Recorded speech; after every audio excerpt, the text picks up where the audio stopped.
ভবিষ্যতে কি হতে চলেছে বাংলায়? দেখুন, আমি না বলে যে কেউ বলতে পারতেন যদি একটু গভীরভাবে ভাবার চেষ্টা করতেন বিষয়টা।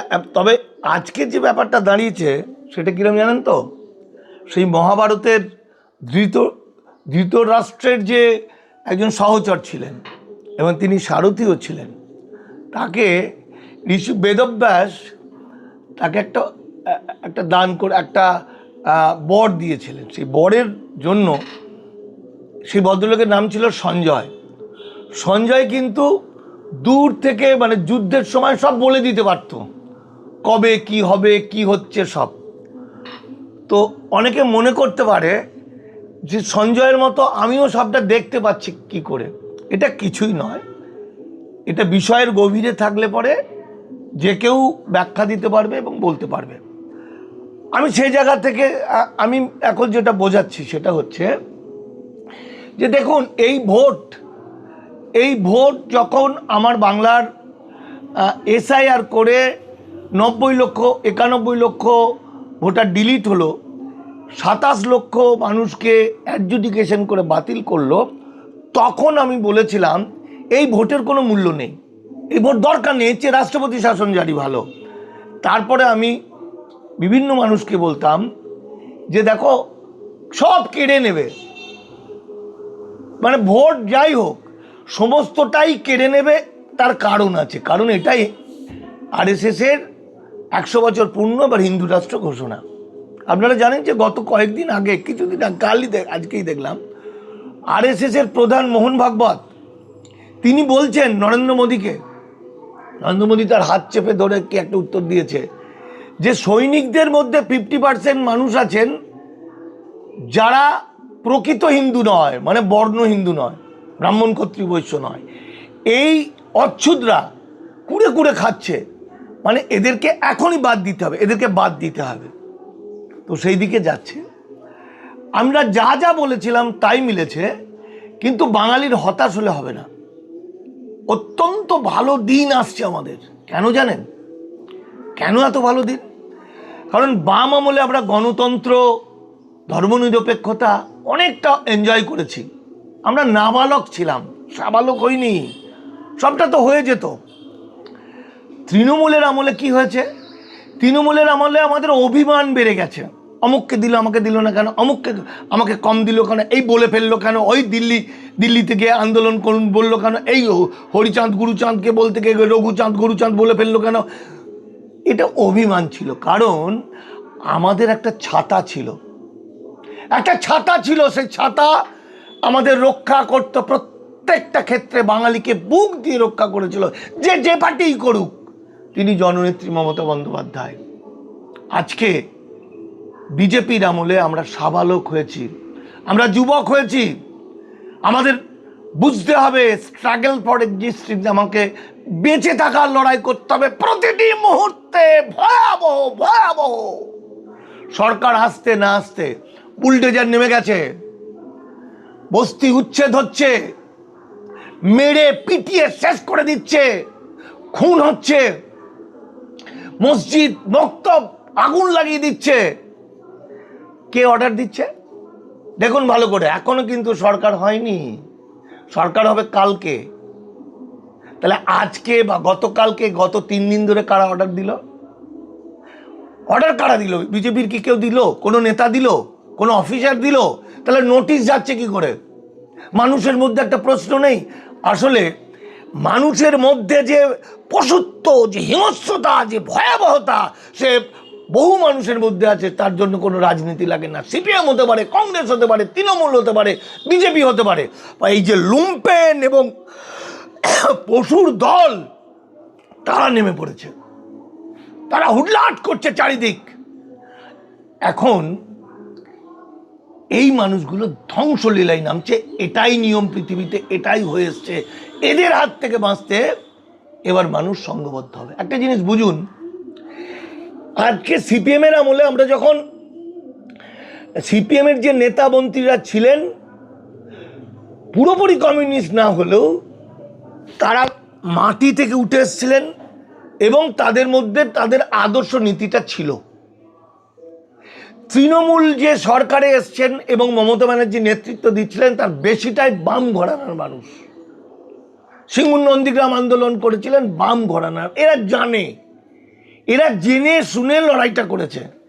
কিন্তু আজকের যে সরকারটা বিজেপির এসছে, এই সরকারের একজন নেতা মন্ত্রী নেই, মানে যারা হবেন, কি মুখ্যমন্ত্রী হোক, কি স্বরাষ্ট্রমন্ত্রী হোক, কি স্বাস্থ্যমন্ত্রী হোক, কি শিক্ষামন্ত্রী হোক, কি তথ্যমন্ত্রী হোক, কেউ জানে না আরএসএস কি জিনিস, দু একজন বাদে যারা আরএসএস ঘরানার, কেউ জানে না, নাথিং। তারা জানে না ইউসিসি, তাদের কাছে ইউসিসি মানে হলো মুসলমানদের 4টে বিয়ে, সেটা বন্ধ করতে হবে।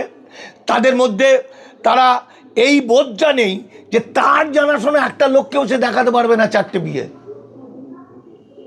যদি কখনো একটা দুটো আছে, হিন্দুদের মধ্যেও আছে, আমি অরুণাচলে গিয়ে দেখেছি একটা লোকের 35টা বউ, সেও তো হিন্দু। তাহলে ইউসিসি মানে জানে না। ইউসিসিতে শুধু শরীয়তি আইন উঠে যাবে তা নয়, মানে মুসলমানদের ওই 4টে বিয়ে এইগুলোর জন্য ইউসিসি নয়। হিন্দুত্ববাদী বা আরএসএস এর মূল বিরোধ হচ্ছে হিন্দু কোড।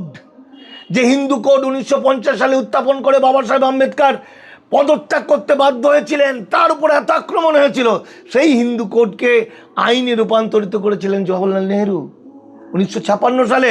কারণ আমাদের এই যে রূপা গাঙ্গুলি, আমি রূপা গাঙ্গুলিকে খুব রেসপেক্ট করি, এই যে রূপা গাঙ্গুলি, পাপিয়া অধিকারী, এই যে মেয়েরা লড়াই করছে, প্রতিবাদ করছে, আন্দোলন করছে, এই যে আসানসোলের ভোটে দাঁড়িয়ে জিতলেন এই ভদ্রমহিলা, এরা যে কথা বলছে, বাজারে বেরিয়েছে, পথে নেমেছে, বক্তব্য রাখছে, কিসের জন্য? হিন্দু কোডের জন্য।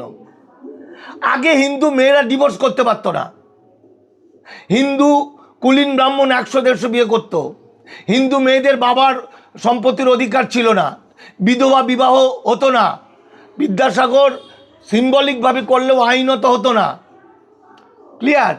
ছোট জাত বড় জাত বিয়ে হতো না, স্পেশাল ম্যারেজ অ্যাক্ট ছিল না, দত্তক নিতে পারতো না, এই যে বাচ্চা হলে হওয়ার আগে ছুটি পাওয়া এগুলো পেতো না। এগুলো ইসলাম সংস্কৃতিতে ছিল, মানে শরীয়তি আইনে এদের অনেকটাই ছিল 1500 বছর আগে। এবং বাবা সাহেব আম্বেদকর এইগুলো হিন্দু কোডে লেখে। ফলে ব্রাহ্মণ্যবাদী দয়ানন্দ সরস্বতীর পরবর্তী জেনারেশন, উনি তো ছিলেনই, তার পরবর্তী সময় বাল গঙ্গাধর তিলক থেকে স্বরাষ্ট্রমন্ত্রী বল্লভভাই প্যাটেল, রাষ্ট্রপতি রাজেন্দ্র প্রসাদ, এরা সকলেই কিন্তু মদনমোহন মালব্য, সবাই কিন্তু আমাদের শ্যামাপ্রসাদ মুখার্জি, সবার মূল টার্গেট ছিল হিন্দু কোডের বিরোধিতা। অর্থাৎ ইউসিসির মধ্য দিয়ে শরীয়তি যেমন উঠবে, হিন্দু কোড উঠবে। এটা জানে না যে মুখ্যমন্ত্রী হবে, যে স্বরাষ্ট্রমন্ত্রী, সে কি জানে? সে জানেই না হোয়াট ইজ সিএ। সিএতে যারা আবেদন করে সিটিজেনশিপ সার্টিফিকেট পেয়েছেন, তাদের লেখা আছে তা ব্যক্তির যে পাচ্ছে তার বাবা বাংলাদেশি, মা বাংলাদেশি, বউ বা স্বামী বাংলাদেশি, অর্থাৎ তার প্রতিটি পরিবারের যত আছে, তার ভাই দাদা, তাদের ছেলে মেয়ে, তার নিজের সন্তান সন্ততি, সব ইল্লিগাল মাইগ্রেন্ট হয়ে যাচ্ছে। একজন কেউ যদি একটা এফআইআর করে ধরা পড়ে যাবে। তাহলে তারা জানে না এনআরসি কী জিনিস, তারা জানে না সিএ কী জিনিস, তারা জানে না ডিলিমিটেশন কী জিনিস। এই যে এমপি সিটগুলো, সব এমপিগুলো বদমাইশগুলো এখন তো সব বিজেপিতে ঢুকে যাবে। এই সিনেমা আর্টিস্টগুলোকে নিয়েছে। মমতা ব্যানার্জিকে আমরা রেসপেক্ট করি, অনেক ভালো গুণ আছে, কিন্তু প্রচুর খারাপ গুণ ছিল। যারা প্রকৃতপক্ষে মানুষের হয়ে কাজ করেছে, দীর্ঘদিন পার্টি করেছে, তাদের মূল্য দেননি বেশিটা। তিনি দালালদের দিয়েছেন, তিনি দেবকে দিয়েছেন, তিনি অমুককে দিয়েছেন, সিনেমা আর্টিস্টদের দিয়েছেন, তারা বগল বাজিয়ে পালিয়েছেন, তাই তো? ফলে এবার এমপি সিট চলে যাবে। ফলে দেখবেন বাংলার বার্গেনিং পাওয়ার শেষ, ডিলিমিটেশন আটকে গেছে, আবার ডিলিমিটেশন ধরুন কোনো একটা কায়দায় নিয়ে এসে শেষ করে দেবে। ফলত একটা জিনিস খুব ভালো করে বুঝতে হবে, আসার কথা, আমার যে বিজেপির এখন যে বিজেপির নেতা মন্ত্রী এমএলএ এমপি হবে বা যারা মুখ্যমন্ত্রী বা অন্যান্য মন্ত্রী হবে, বেসিক্যালি এরা কিন্তু বাঙালি। এদের রক্তের মধ্যে রবীন্দ্রনাথ আছেন, এদের রক্তের মধ্যে হরিচাঁদ গুরুচাঁদ অনেকের আছে, এদের রক্তের মধ্যে নজরুল আছে, লালন ফকির আছে। এরা এরা টুসু ভাদুকে ভালোবাসে, এরা কবির লড়াইকে ভালোবাসে, শ্রদ্ধা করে। এরা মা কালী, দুর্গা পুজো, লক্ষ্মী পুজো উৎসব করে। এরা হনুমান পুজো করতো না। ফলে এদের সংস্কৃতির ওপর, এদের মাতৃভাষার ওপর যখন আঘাত আসবে, এদের খাদ্যাভ্যাসের মধ্যে যখন আঘাত আসবে, বাঙালি হলো মাছে ভাতে, বাঙালি আমিষ খায়। কিন্তু আরএসএস, মূল যে আরএসএস তো সমস্ত শক্তি ব্যয় করে, সিআরপিএফ নামিয়ে, অন্যায় করে, জোর করে, যুদ্ধের মতো করে সুপ্রিম কোর্টকে কেড়ে নিয়ে, নির্বাচন কমিশনকে কিনে নিয়ে এই যে বাংলা দখল করলো। এমনি মুখ দেখতে তো শুভেন্দু অধিকারীকে কি অমুককে মুখ্যমন্ত্রী করার জন্য করেনি, করেছে হিন্দু রাষ্ট্রের জন্য এবং আরএসএসকে এস্টাবলিশ করার জন্য। ফলত যেটা ঘটবে, আরএসএসের আইডিওলজি হিন্দি বলয়। আরএসএস হিন্দি বলয়, যে রামায়ণ পছন্দ করেন, পড়েন, পাঠ করেন, সেটা তুলসী দাসের রামায়ণ। যে রামায়ণ সীতাকে বলছে আমি তোমাকে উদ্ধার করেছি আমার বংশমর্যাদা রক্ষার জন্য, তোমাকে ভালোবেসে নয়। সুতরাং তুমি হনুমান, জাম্বুবান, বিভীষণ, লক্ষণ যার সঙ্গে খুশি শুতে পারো, মানে বিয়ে করতে পারো। অপরাধ, সীতা বলেছিলেন আমাকে, আমি একটু প্রভুকে দেখা করতে চাই, আমি স্বামীকে দেখা করতে চাই। কিন্তু বাংলার সংস্কৃতির, বাংলার রামায়ণ, বাংলার সীতা আমাদের বাড়ির কন্যা, এটা তুলসী দাসের নয়, আমাদের বাংলার হলো কৃত্তিবাসের। ফলে আমাদের বাংলার, যখন মোহন ভাগবত বলছেন যে মেয়েদের কাজ হচ্ছে সন্তান জন্ম দেওয়া, খেতে পাওয়া, বিনিময়ে স্বামীকে সুখ দেওয়া, তাই তো? উনি তো নিজের কথা বলছেন না, এটা তো আইডিওলজি আরএসএসের।